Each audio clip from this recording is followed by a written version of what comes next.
Hello everyone, and welcome to another episode of RiesKitchen. Today we're making a recipe that I've been working on for a couple of years to get just right, and that is gluten-free spiced fruit sourdough. It's based on my sourdough recipe, of which you can see in my recipe on my blog, and that's what these ingredients are here. And then we've got the extras to make it that perfect breakfast of fruit toast. So what we have in front of us is the sponge which I made last night, the dry ingredients of potato flour, tapioca flour, linseed and maize, some brown sugar, salt, butter, eggs, and the all-important apple cider vinegar.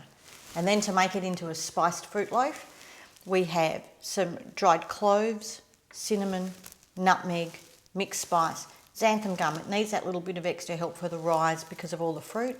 I've chosen dried apricots, dried figs and dried sultanas.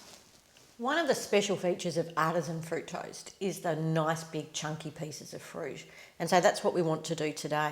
But we don't want them too big. So we're going to cut each of our apricots into about a third. So we want them to be about that size. There's something absolutely luscious about fig. Dried fig's perfect all year. So I'm going to do about the same size as I did for the apricots. You can just see those gorgeous seeds. So now I'm just going to make up our basic sourdough. So into my sponge goes our mixture of flours, the brown sugar, just make sure that isn't a lump. Yep. Egg.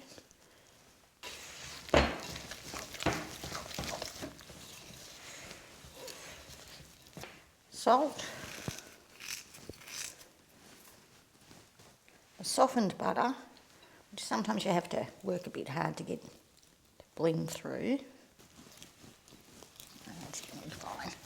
And then the all-important vinegar to get the carbon dioxide going in our sourdough. It's not too bad. So now to turn this into our luscious spiced fruit bread. So first up, I'm going to add our mixed spice, the ground cloves and cinnamon. Oh, it smells so good.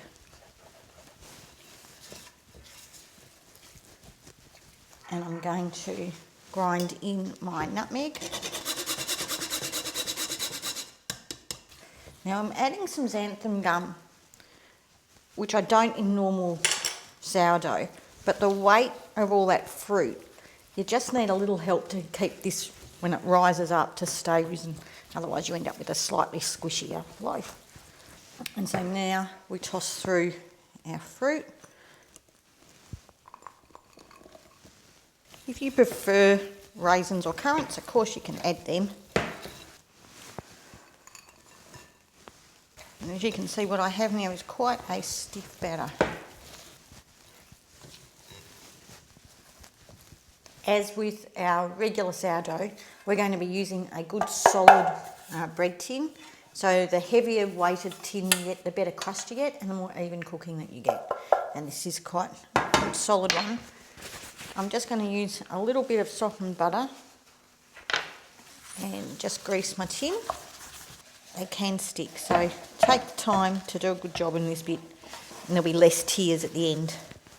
There won't be any tears. Okay. So now I'm just going to pop my batter straight in, and I'm going to try and smooth it off a little bit as we go.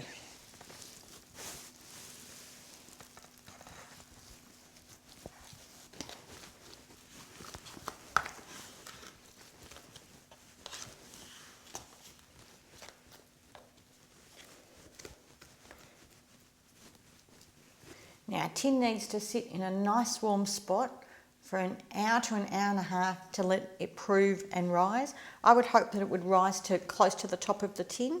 Sometimes with the weight of the fruit it doesn't, depends on the humidity and how active your sourdough starter is. But let's see how we go. An hour and a half max, and after that then we pop it into a really hot oven.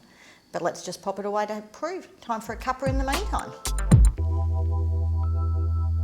Now it's been an hour and a half, and today's a cold, wet miserable day here in Melbourne, and it hasn't really risen very much, but that's fine.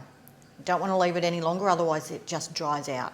So now I'm going to pop it into my oven, which is preheated to 210 degrees fan forced centigrade. It's going to stay in there for 15 minutes. Then we're going to drop the oven down to 180 and cook it for another 45. And just like with normal sourdough, I've got a tray in there that's gotten nice and hot, and I'm going to fill it with water to create steam to get a really good crust. So we'll put all of that in there.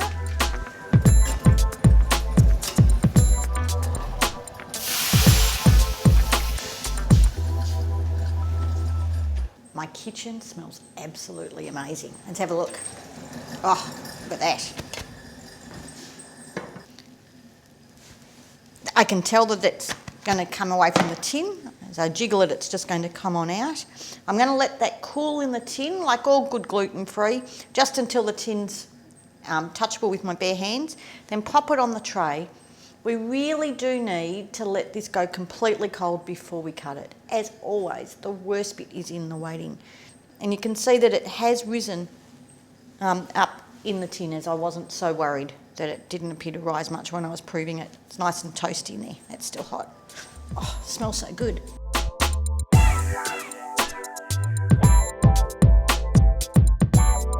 Now for all the details of today's recipe, don't forget to check out my blog at the link below. But as always, the best bit is in the eating. The spices come through, the sweetness of the bit of sultana and fig, I had that bit, the crunch of the crust. This is just so good. Perfect for breakfast, perfect anytime. Until next time everybody, stay safe. Ciao.